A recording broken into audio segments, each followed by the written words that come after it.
Welcome to part 2 of my astrology video. So in this I talk about, if you haven't watched part 1, I talk about what my understandings and what my baby knowledge, because I'm saying baby because I am just diving into this. Like, yeah, I've been studying it for like a year, but that is nothing compared to like this whole world. So from my knowledge and just even from my own experiences with each sign too, like this is what I like to dissect from astrology for each sign. I like to talk about the numerology that's associated with the sign. I talk about the season of life that kind of goes along with the sign, archetypes, and the archetype itself, of energy within like the mode it's in. So like if it's a cardinal, fixed, or mutable sign. I mention what the sign could be teaching you if they came into your life. Like say a Leo came into your life, what is that kind of mirroring back to you? Because everyone that you share a connection with is mirroring something to you. So I like to look at astrology as that kind of map, you know. For me personally, like every time someone, like recently a Libra just came into my life, so now I'm just like, why is a Libra coming into my life? And every time a Libra is prominent in my life, I always need to see another side about something. So yeah, it's pretty cool how I like, for me, ever since I've been aware of that pattern, I can't unsee it, and it really works for me. So I'm mentioning it in the video as well. I mention how each sign's shadow types as well, because each sign, everybody has a shadow side, and just to not to shame it, not to be like, you know, upset with it, not to like, you know, hide it or anything like that, but to really learn about it and understand, rather than all those bad things, just own it, not be so expressive with it and just, you know, have that be the dominant factor in your life or anything. But you know, when those things come up, like envious, jealousy, like anything like that, there are certain characteristics for each sign that are more prone to happening. So like when you see it in other people, you kind of come into an understanding with it. I include at the end like a journal prompting question that you can ask yourself if these signs enter your life. So let's get right into it with Libras. Libra is the 7th sign of the astrology order. I like to think of 7 as alignment, high alignment, and a lot of people associate it with luck. The portal being so thin that you are highly connected at that time to the divine realm, to your angels. The veil is thin. Why Libras could be associated with this number 7 is because to be able to be in alignment like that, to be manifesting and for things to ultimately work out for you just so easily, you must be in balance. You must be like at least internally balanced so that your outerly world gets expressed as the same, because what you have going on inside is going to be what's expressed outwardly. Going back into the cardinal season, this is kind of starting the foundations of your community, starting the foundations of your relationships, where these relationships that you have at this time of your life, these are going to be your investments of your long term. So who do you really want around at this time to keep your balance? Archetypes of this sign are the lover, the artist, the peacemakers, different from Taurus as being the peacekeepers, but they're both from the planet Venus, and it's just so cute. Like love, that's it. Those two things, peacekeeper, peacemaking, those are forms of love, communal, and it's beautiful. And Libras are kind of known for that aesthetic flair. They have the lovers, they have the art, like they can just see, like they seek beauty naturally. They see beauty in everything, so it's just easy for them, you know. They make art from their experiences. This season of life is around your mid-30s to your mid-40s. And with the age thing, this is just like as if you were lived to 100 and stereotypically like going this route. Like everyone's time and things go differently. We are not in a race with each other to be doing these things at all. Everyone's life looks completely different. Like I'm an old soul. Like I feel like I experienced what I considered like the Libras, the mid-30s and stuff. I feel like I was doing that right now, like in my mid-20s.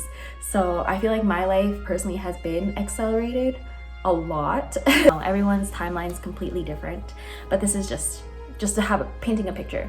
So when Libras come into your life, whether they're teaching you through like their own experiences and this is something you're kind of like mirroring off of, or if this is something they're actually teaching you, it's to I don't want to mention create balance again, but I am going to say create balance as in how can you like create balance with yourself, with others? How can you find beauty in anything?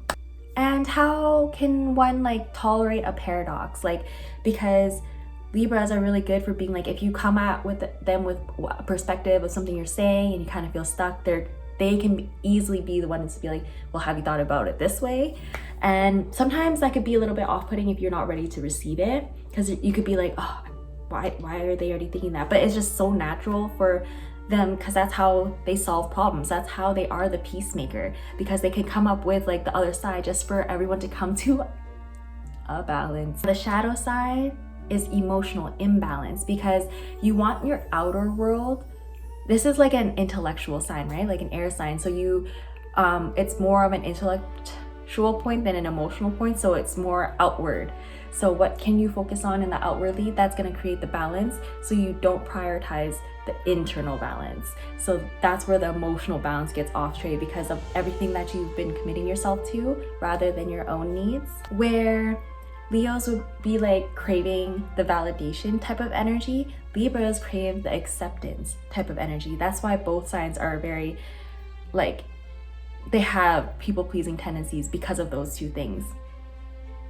My people-pleasing arc, I just want to mention real quickly, has been a very crazy one these last 2 years. Because they are peacemakers, they could go the complete opposite, where they don't want to like associate with anyone or anything, to keep the peace within themselves, to create peace within their inner world. They could just be completely opposite from how they want to create peace in the outer world, and just create that internal peace where they're like, nope, I'm good. I really don't need to do anything with anyone. I don't need to like commit, like overcommit to all these things and all these people. Like, I'm just good alone type of energy. So it can go one of both ways, because there's so many possibilities and so many answers. That's where the indecision that Libras get a bad rep for is coming from, because there's just so many possibilities. Journal prompts for if a Libra comes into your life, and if you want to reflect on it or anything. Where in your life needs more balance, and why? Do you think your inner world matches your external world, or vice versa? Why or why not? Libras, let me know what you think. Honestly, let me know what you think. I love to learn. More on to Scorpios, the 8th sign, and numerology for 8. It's kind of symbolizing like transformations, like especially when you flip it over to expose like the infinity symbol. It's just showing you like the rebirth, transformations, constant flow, infinity flow. And it's really fitting for the Scorpio sign, because they are the sign of transformation. Heading back into the fixed sign energy, this is when one is creating structure with their emotional side. So gathering everything that you've learned through the people that you've experienced, how you felt with all those experiences, and what you learned from how you felt up until this point. How are you going to navigate the rest of your life emotionally? Like, how do you want to have that emotional balance for you to continue on with everything that you know? In a sense, it's how you can find a deeper meaning into your life. Archetypes of this sign are the detective, the hypnotist, the sorcerer. And I love that, because the balance of the Scorpio is that shadow side, is that connection with the underworld. So that's when, you know, you're like connected with spirituality, but more, I don't want to say of the darker sense, but it's like the shadow working essence of, you know, your balancing side, because you're never to try to shame any part of you. And with the Scorpio arc, it's how can you own those sides of you? So with Scorpios, a lot of the time you either have a Scorpio who really knows their emotions so deeply, like their shadow side and everything, that they could lose perspective because of how much they know. Or they go on the flip side, where they don't want to get to know their shadow side. They even shame their shadow side, thus not really knowing oneself because of that inner Scorpio, like inner connection with the shadow world. Like, you're always gonna have that constant feel of trying to figure that side out. This season of life, it would be around like your mid-40s to mid-50s. This is when, like, with your inner world and everything that you experience, how do you want to utilize that now? Like, how do you want to present yourself in the connections you have around you? How do you want to keep that balance with your emotional world. And this is when the connections that you have in your life, you want them to be deeper, because now you're at that season where like you've already experienced all that crazy action, all that crazy fun in your life, and now you're like, okay, now what? Now there's more that's beyond just like the physical. There's more. When a Scorpio comes into your life, whether they are teaching themselves, and this is something that you are witnessing and are mirroring as well, or they're actually teaching you, would be emotional depth, 100%. Let's start with that. How one connects to their shadow side. So when I say shadow side, it's like your envy, your anger, your depression, your jealousy, like all those things are so normal. Everyone feels those things. We are just shamed either from young or at any point of our lives. Like if you ever felt any of those things, you were just like, why are you feeling that way? Like, you know? So when a Scorpio comes into your life, it's to kind of mirror, like if you've ever had those moments where you're like talking down on yourself or you're like shaming all these bad qualities, a Scorpio being in your life would be like, either they're teaching you or they're teaching themselves this and you're seeing it. Like you're gonna see how you can connect to your shadow side or how you can understand it a little bit better. A motto for Scorpios are to live, one must die. Having that overall end game that, you know, the final result will always be death, you might as well make the most of it. I mentioned the shadow a little bit about how a Scorpio could go one way or the other, and just to elaborate a little bit more, like if you, like for me, I'm just gonna use myself real quickly for an example, okay? Because I'm just gonna be super transparent. So I'm a Scorpio moon, and I have felt that once I started gaining a lot more perspective about any kind of human emotion and just really empathizing with people so deeply and truly understanding why someone works the way they do on an emotional level, like I did have a point where I lost perspective, like because I knew the understanding of that. I was just like, why doesn't everyone else have the understanding of that? It's their own emotions. Why doesn't anyone know their own emotions? So I was on that shadow side, and like the way I saw things was through that view for a little bit. And it, you know, everyone has their own awareness to their own things, and how some things are perceived are just like, there's just so many ways you can perceive anything about anyone at any given time. What I've learned throughout this time was that coming to an understanding of everyone's emotions, yet accepting that, you know, everyone's also having their own trajectory on how they're navigating their own emotions or navigating their own story. So now I'm just like, okay, I can understand what someone's going through, but now I'm just not losing the perspective type of thing. And I've also seen on another end where like a Scorpio energy would just completely avoid diving deep into their own emotions. Either just this is their part of their character arc where they have to learn how, something that they're trying to avoid, or they just have to learn how to find that within. That would be a shadow side. So to be in the mix of that would be hard, and that's why I feel like a lot of people don't really know how to take in a Scorpio, just because the way a Scorpio could affect one is just such on a way deeper shadow level that a lot of people are just not as prepared for. But you know, when Scorpios come into your life, it's for a reason. Here are some journal prompting questions if a Scorpio's in your life and you're wanting to reflect. What are some areas in your life that are calling for a transformation? What are some of your shadow traits? When did you last see them? And how is your relationship with it? Scorpios, let me know what you think. Truly, let me know. And we're on to Sagittarius, the 9th sign of the astrology cycle.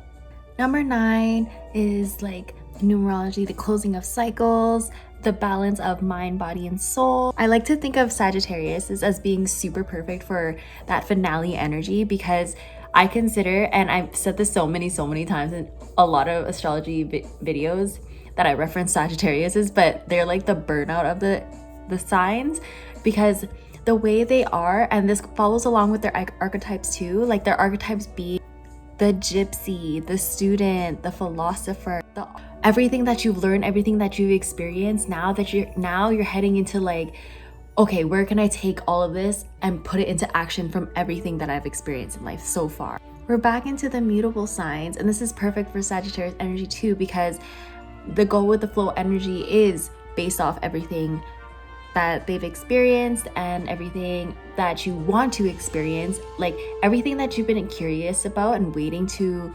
enjoy. This is kind of like that time, that energy. So the time of life, the ages that I would associate with Sagittarius are like the mid 50s to mid 60s. This is when you want to expand your knowledge and explore. When you're around a Sagittarius, whether they're teaching themselves this and you're learning through mirroring, or if they're actually teaching you, Sagittariuses will teach one how to physically. So this goes along with that gypsy energy, like gypsy being like, there's not one place that's permanently situated. Like you're always curious about the next really easily. Intellectually absorbing other perspectives and then using it with action. You're like, you learn one thing and then you're like, oh, okay, let me do it right now. So that kind of energy. Say for example, I gave you a crochet hook, right? And then with the Sagittarius energy, you've never seen a crochet hook before, you've never seen crochet, but just because you're like embodying that, you're like, okay, I'm gonna learn anyways. What else am I doing? Let me learn this. Now I have some knowledge of like this into this world. I'm down. Attempting to expand your consciousness through all this action. That's why with Sagittarius, it's just like always go, go, go, go. Because they're ready. They're ready. A shadow side that could go with this energy is our overextension. So along with that burnout energy, quick judgment and over optimism could be some shadow traits, because you could think your idea is so great and grand and is the only great and grand idea, and because you're so willing to pursue that idea, you think it's just like what you're called to do and it's the best thing for you. But sometimes that's just an impulse. Sometimes like, because like Sagittarius are a fire signs are more on the emotional side rather than intellect, like you are going to be like fueled by your emotions. To, you know, if you're not agreeing with something, you can be, that's when the quick to judge can come out. Or if you are agreeing, you can be too quick that you're like kind of, you don't give yourself a second to see if it's for you.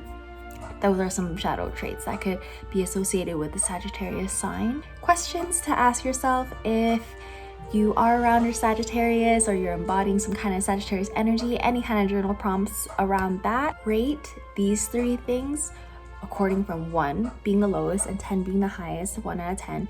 Rate these 3: faith, sense of humor, willingness to take a plunge. Rate those and then reflect on your ratings. What are some risks you have or haven't taken? Why or why not?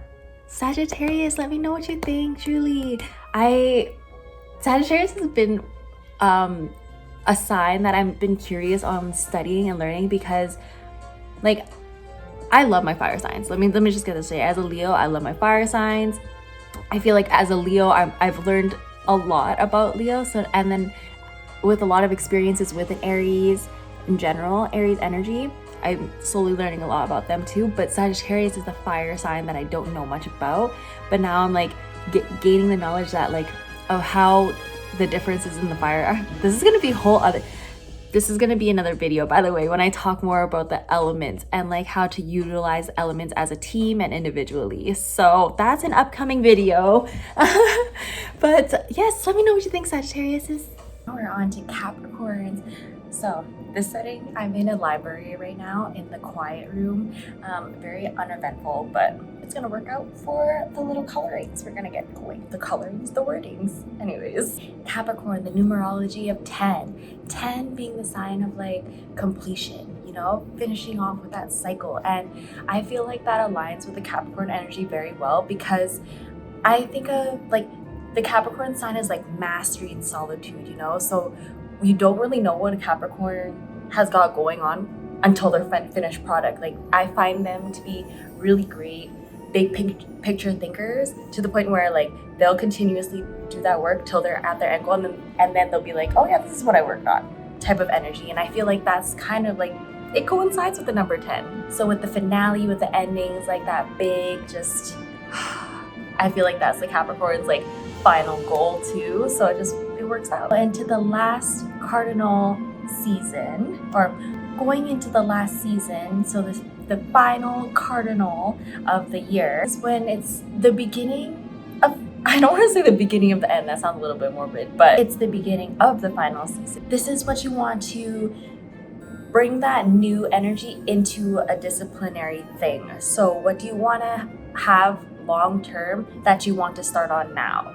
Archetypes of the Capricorn are the hermit, the father, the leader, and I think the archetype of the father is funny because Saturn is a ruling planet, and Saturn is the planet of like discipline and like structure and that kind of like action. So the Capricorn energy in general is just that masculine energy that wants you to keep going and just like have that great work ethic, that integrity that you hold on to be the person that you are. This season, I like to align it with your mid-60s to 70s. And with the mastery and solitude thing, this is when you have gone through all your experiences. And this is when you're shaping your reasoning, you're refining your legacy. So this goes back to the legacy I mentioned with the Leo season. This is when you like have a kickstart of what you want your legacy to potentially be, because that's when you're forming your ego. So if there's anything that still resonates with that time for you, that's when you're like, this is when it's time to be like, yeah, this is who I am. This is me owning that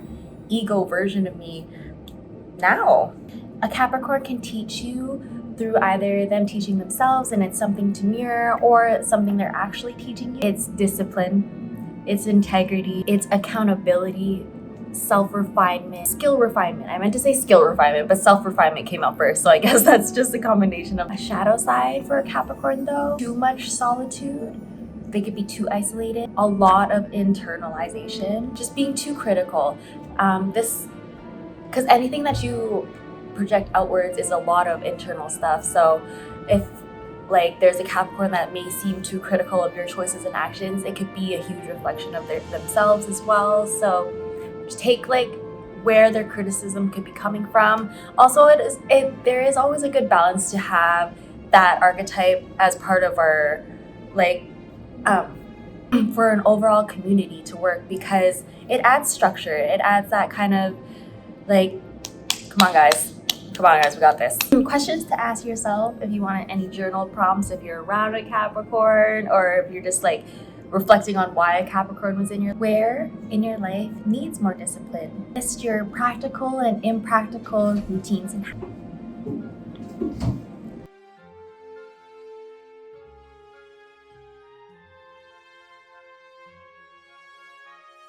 Onto Aquarius. Ooh, look at this place, colorful.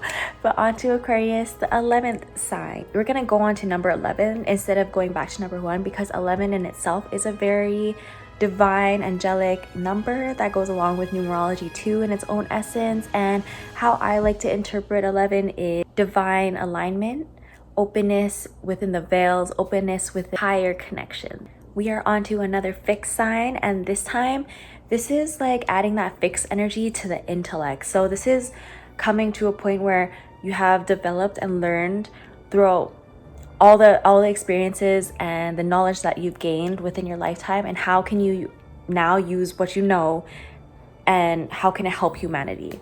That's the symbolism of Aquarius, the humanitarian symbol. I like to think of them as the detached, rebellious humanitarian, because they can separate like the emotions of what other leaders might come with them. Like for me, an example, like as a Leo, like I could see myself as being a very like high strong leader, but I want everyone to be like, let's go all together. Whereas the Aquarius energy would be more like, let's get, this is the collective point, this is what's going to work for all of us, this is what's best for all of us, let's just make it happen.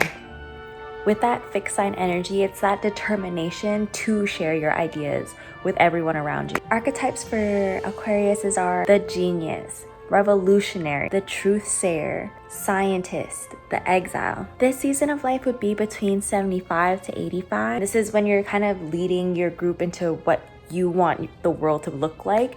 And this is kind of the ideal time to have like minds around you, because this is when you want what's best for everyone as through what you have learned.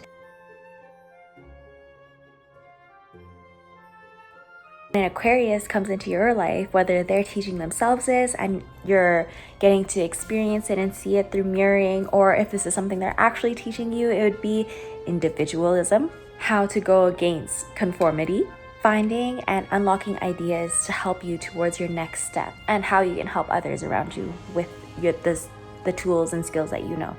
A shadow side for Aquariuses are absolute loyalty to their truth. Like once they find that, you know, something is very on point to their life, that is their truth. So it's very hard to change their mind about something they really stand firm in and how they identify themselves too. The righteousness with when it comes to, because that comes with anything, you know, when you feel like you have or know so much of it, there could be a hoarding nature to like owning that fact. Again, using Leos because I'm a Leo, like our Leos would be pride, right? Aquarius is righteous. Another shadow side is because they have such a high sense of morality and wanting to really do the best for everyone, they put love as not something that serves all, because it's not something intellectually serving, because love is from the heart, right? So there could be a shadow side and a dissonance with that. Questions to ask yourself if an Aquarius comes into your life and you just want a journal prompt on it. How can your ideas expand and become revolutionary? What are some traits or some things that are recognizable about you that stands out from a crowd? Doing that one will kind of bring an essence of a third part of you on what you are doing. Aquarius is the symbol of the star in tarot. There's so many stars in the sky, right?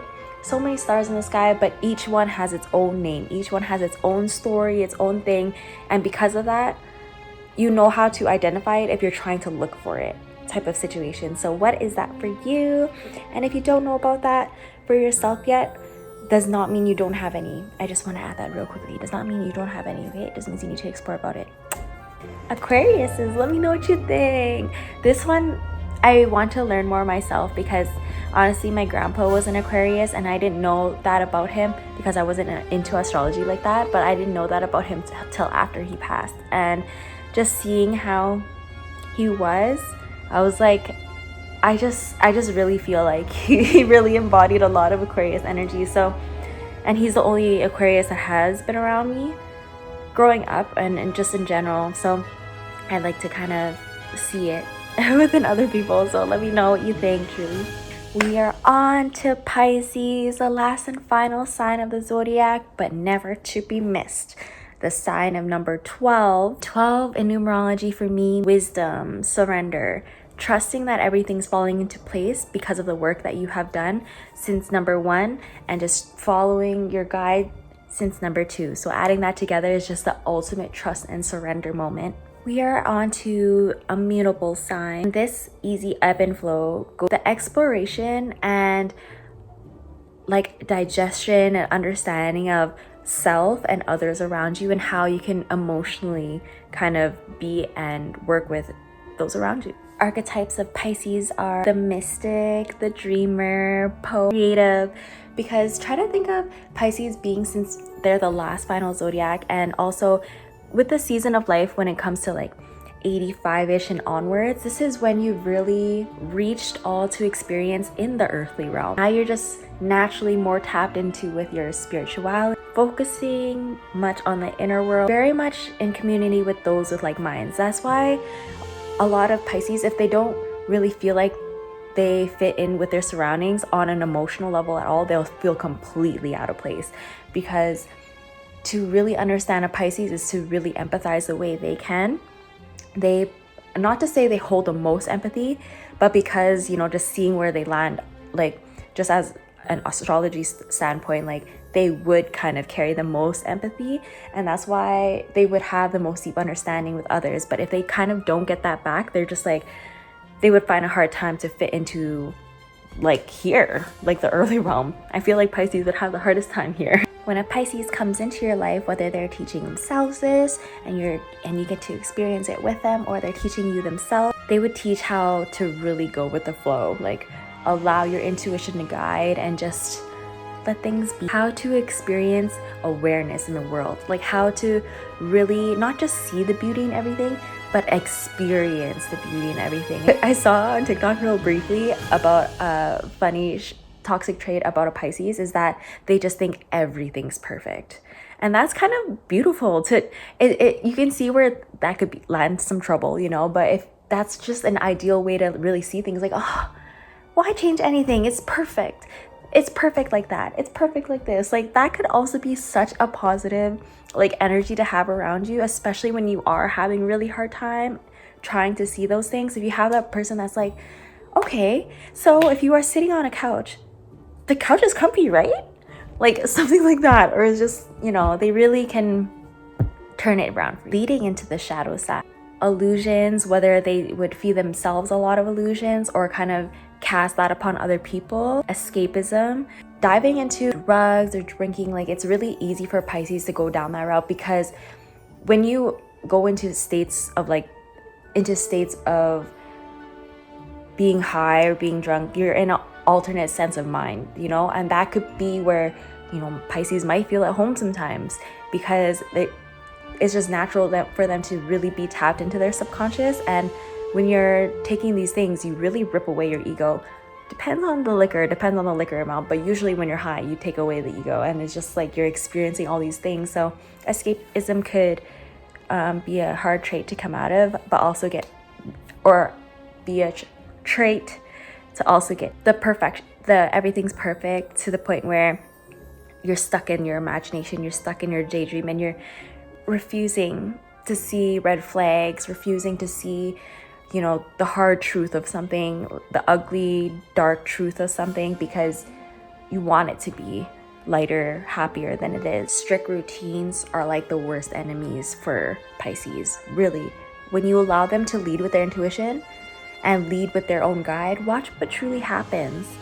But if you don't, and you try to conform like Pisces, especially into a 9-to-5s, I just don't think that'll be beneficial for them, to be honest. Questions to ask yourself when a Pisces is in your life. How can you add more imagination or creativity to your days? Do you currently have any spiritual practices? Are you curious about any? Or if you are in any, what are some practices you like to do? Pisces, let me know what you think. Such a dreamy signs. I don't have crazy prominent Pisces on my chart, but Pisces is in my 6th house, and that's the relationship with self, and I think that's beautiful. When I was learning how to have that relationship with myself during Pisces season, because I'm trying to like whether it was a nice energy to tap into. So let me know what you think about this little digestion. That concludes astrology part 2. Again, these are just my observations and what I have gathered and learned, and what I like to kind of carry with me intellectually as I keep learning about this, because I want to learn how each sign is so beneficial. There's no way I'm trying to group everybody. There's no way I'm trying to fit everyone into a box. I really identify with my big 6 individually as they are. So for me, when I hear like, oh, a Scorpio is like this, I like to learn because I'm a Scorpio moon. And then when I hear a Libra is like this, I'm like, oh yeah, Libra. But I grew up and just really identifying with being a Leo because that's the sun sign, right?